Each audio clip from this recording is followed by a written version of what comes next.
More than 1,000 protesters have marched in Baltimore over the death of a black man in police custody a week ago. But after hours of peaceful demonstrations, some protesters smashed police windows and shop fronts. At least 12 people were arrested. Freddie Gray was arrested by police on April 12 and then suffered spinal injuries leading to death a week later. His twin sister, Fredricka Gray, appealed for calm, saying her family wanted the violence to stop. As clashes began on Saturday evening, she said, Freddie Gray would not want this.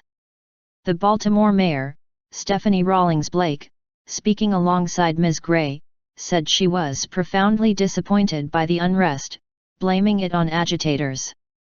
6 police officers have been suspended following the death and an internal police investigation is underway.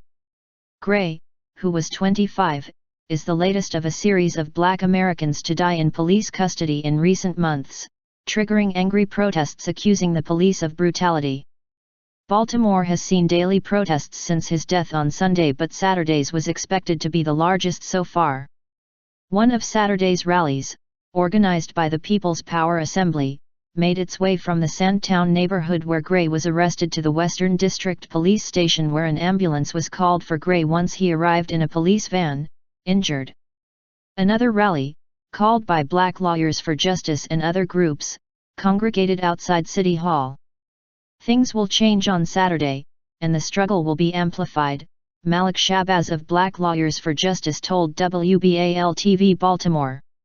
Before the march began, "It cannot be business as usual with that man's spine broken, with his back broken, with no justice on the scene." However, in the evening some demonstrators started to smash shop windows and there were some fights with baseball fans before the game between the Baltimore Orioles and the Boston Red Sox. Police Commissioner Anthony Batts admitted at a news conference on Friday that officers repeatedly failed to give Gray the medical attention he was due and that, contrary to policy, Gray was not strapped into his seat in the police van following his arrest.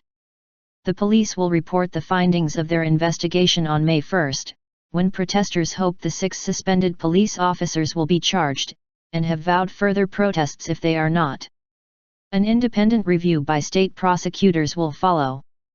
But the Police Officers Union has criticized Commissioner Batts' comments about failures in the treatment of Freddie Gray, saying they were politically driven and premature.